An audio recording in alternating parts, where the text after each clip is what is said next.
Hey there, it's Caroline here. So for the past week, I've been in a total sewing lack of motivation time. I have like 20 bajillion projects that I want to do, and yet each one I need to either buy materials for, which I don't want to do, just putting it off, or there's some like issue or problem that I need to solve, or I need to draft a pattern, or, you know, things that take brain power, which I don't have any brain power right now. So I just need to start on something basically and just get the ball rolling, and it's okay if I don't finish it in like 3 days. So I have some cold brew coffee for my energy issues, and I'm just gonna start a sewing project, and it's gonna be fun.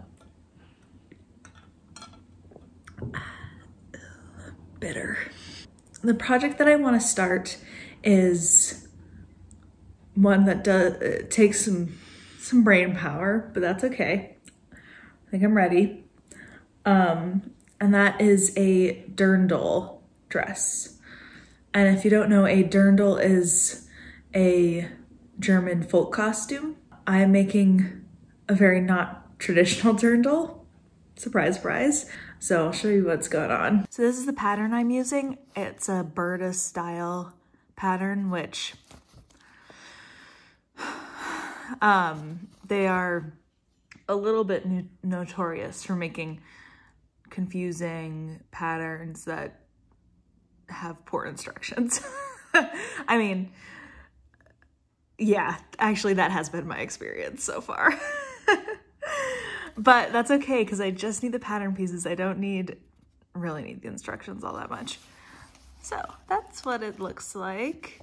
There's like piping and trim and a bunch of other things, and like 2 different fabrics that I'm not really gonna mess with. Love that it just has recommended fabrics, Dirndl fabrics. Okay, sure, I guess. I have all the pattern pieces. The skirt pieces, they just give you the measurements for, which I like because it saves paper and they're just rectangles anyway. So you can just measure those out on the fabric. But yeah, they're like not, the like actual pattern name isn't on the pattern pieces.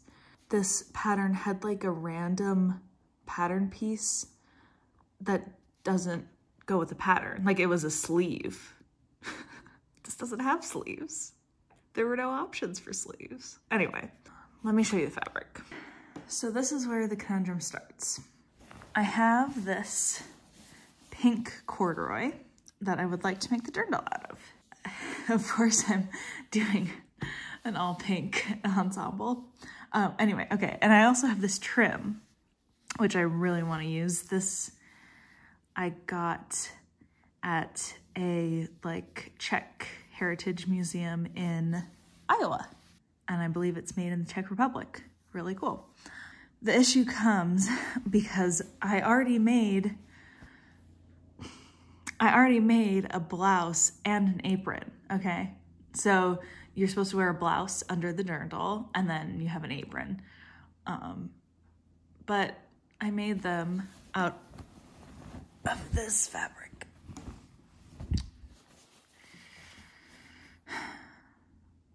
Which is purple. I mean, it's a very, very cool toned pink with a very, like,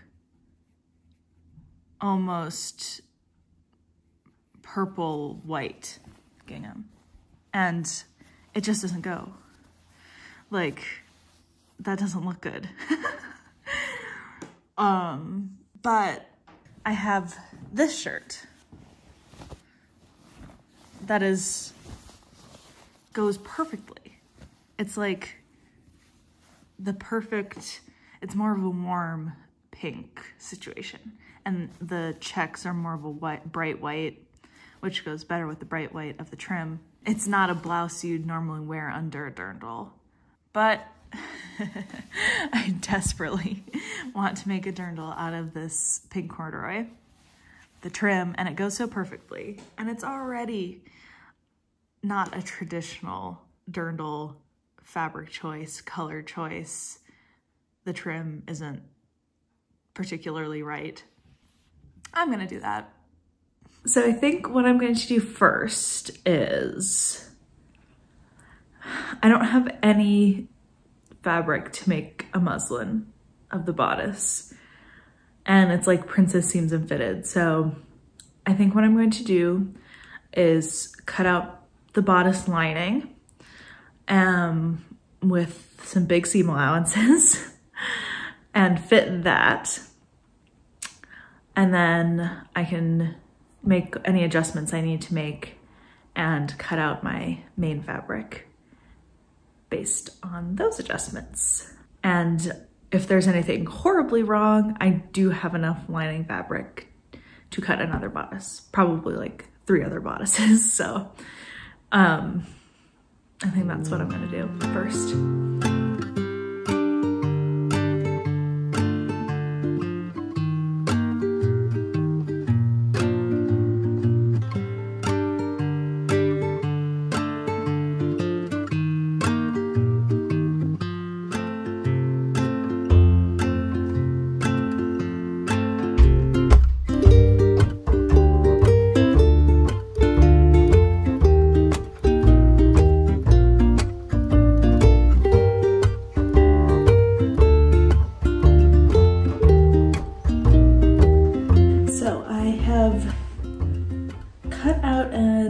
Stitched together my mock-up.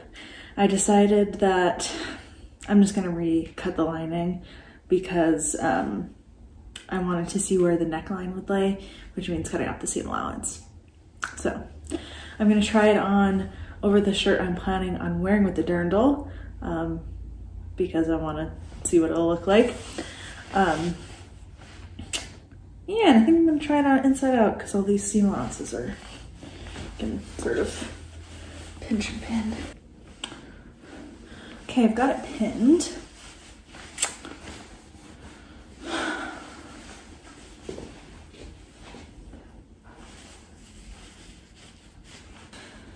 It's looking very low cut, like my bra is here.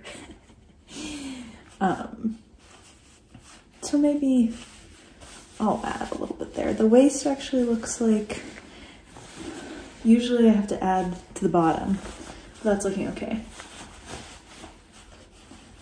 To correct this a little bit.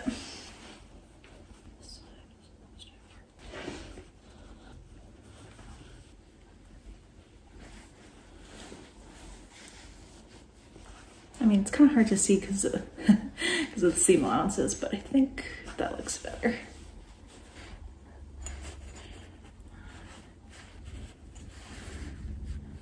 I think 1.5 inches higher on the neckline.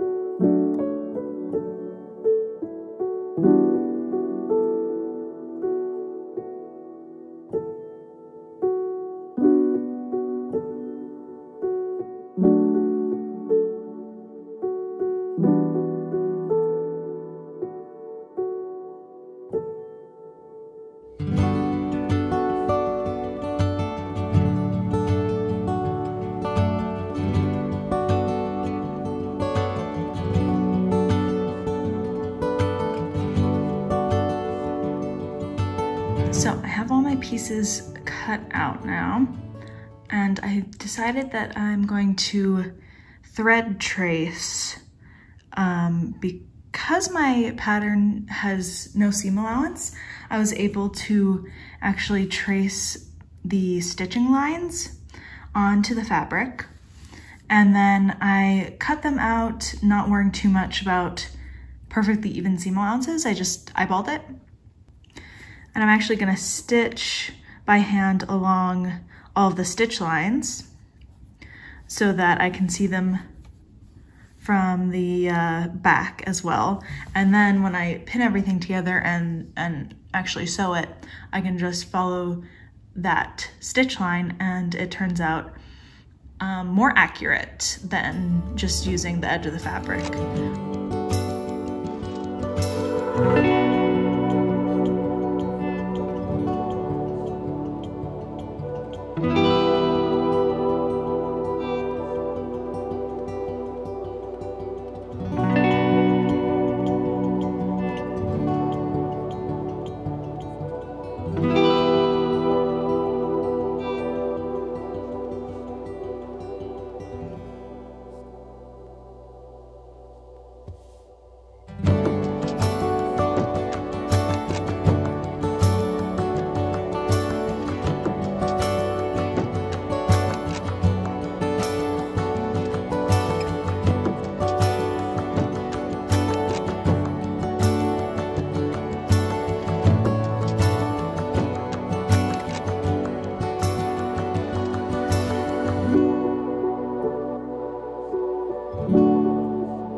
All right, we are on day 2 of working on this dirndl. Yesterday I got all of my thread marking done, and then last night on a craft party call with my friends, I basted together all of my pieces by hand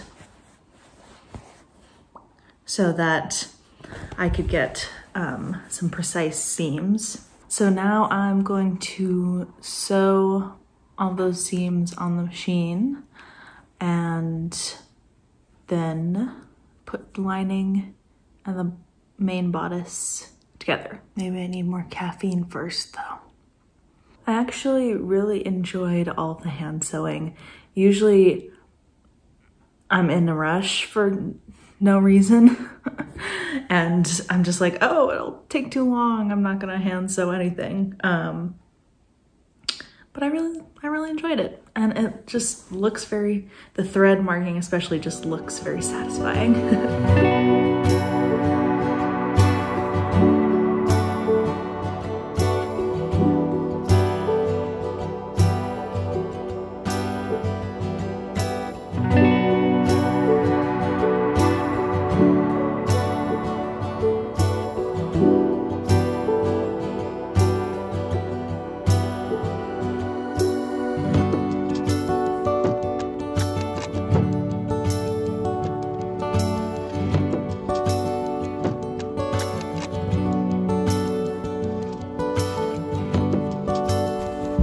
All of my bodice pieces sewn together, and I thought I'd give you a closer look.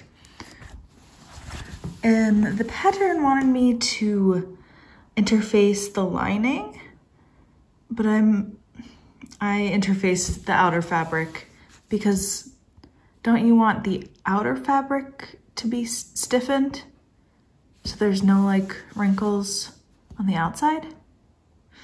That's my thought. Let me know if I'm wrong. So yeah, you can see that the navy is my thread marking. The gray there is my basting. And then the pink thread is the actual stitching. And I tried to go just slightly inside the basting and thread marking so that I only have to pull some threads, the ones that are from the front, and then that's the back.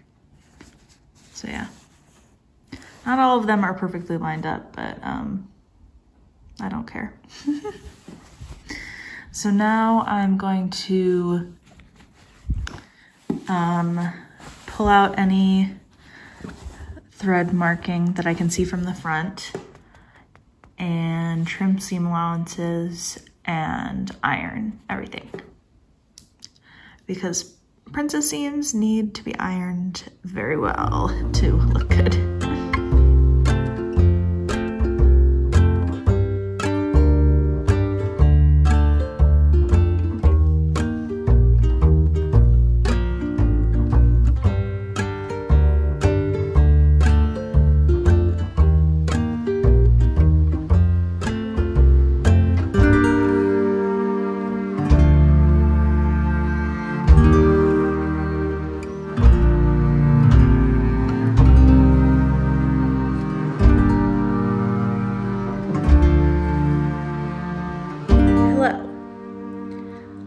So it has been absolutely ages since I worked on this dirndl. It's been like a full 2 weeks. Started a new job, re-dyed my hair, got new glasses, everything's different. But I'm ready to actually sew something for once. I've completed the bodice pretty much. All I have to do is, well, when the skirt is attached, the zipper, I've completed the bodice. Looking pretty good. So the next step, there's a couple avenues I could go down. I have the trim I wanted to use, so I could pin that to the bodice to see how that'll look. And like what the placement is and how much trim I have. Yeah, that's gonna take some brain power. Then I need to test some gathering on the corduroy. I think those are the 2 next steps. And then continuing on with the skirt. Okay, here's what I'm thinking about the trim. I think it's cute, I like it. Obviously, this join I would, you know, make pretty, but the idea is 1 trim around the whole neckline and then 2 down the center front, 2 widths of trim. I'm gonna contemplate it a little more. It is a little awkward that the trim is straight and the straps aren't, like they're kind of curved, so they flare out a little bit more. So it's like not perfectly aligned, but I think it looks pretty good. It just like glistens. Okay, so I looked back at the instructions and they say to pleat down the top of the skirt using something called pleating tape, which I've never heard of before, but it seems pretty cool. They wanted pencil pleating. It's like kind of a pre-made drawstring with the string in there, and then you just sort of pull, you know, gather it. But I don't have that. So I tested out gathering. So I'm gonna try to finagle this side to look better, but I think, I mean, if it all looks like that side, I'd be happy. So I think I'm going to try to get this side to look good. Probably sew along my gathering lines. See how that looks. Okay, here's my little sample pinned to the bodice. Let's see. I think it looks pretty good. I'd probably do 1 more line of gathering so that there'd be 4 lines visible. The little trick I learned in theater is that you always step back from what you're looking at. You never look just at the micro level because no one's ever gonna see it from that distance, except for you. In theater, I think it's 30 feet away that you step, which is quite a lot for just a normal outfit. So I think that's gonna look cute.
The dirndl is complete and I am so pleased with how it turned out. I ended up really liking it with the more purple tone pink blouse and apron that I had already sewn prior to sewing the dirndl.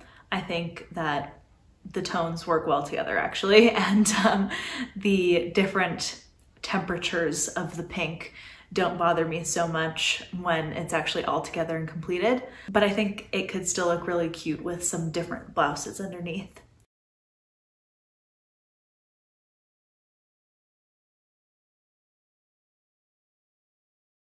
Sewing this dirndl took me about 2 months to complete. Sometimes it just takes ages to make something that maybe you didn't think would take that long. I think I fall into the mentality that I have to always be making something and completing something and posting something, but sometimes, and in fact, most of the time, it's kind of nice to slow down and make something with some new techniques or something that you've been wanting to make for a while, something a little more complex, and really take time with each step to make sure that it is done properly and well and not just quickly to get it done. With this project, I slowed down and I am really happy with the results. The invisible zipper with the thicker fabric was definitely the most challenging part. Yeah, it's not perfect, but it zips up. That's probably the one area that I kind of rushed. And I think the hem is a little uneven, like it's too long in the front, but that's easy to fix. So I will probably go back and fix the hem. I also did a lot of hand sewing on this project, which I found very enjoyable. So I can see how people like hand sew a whole medieval gown or what have you. It's fun, it's good. Thank you so much for coming along with this journey with me. Now I'm off to start a project that will not take me 2 months to complete, hopefully. See you next time and happy sewing.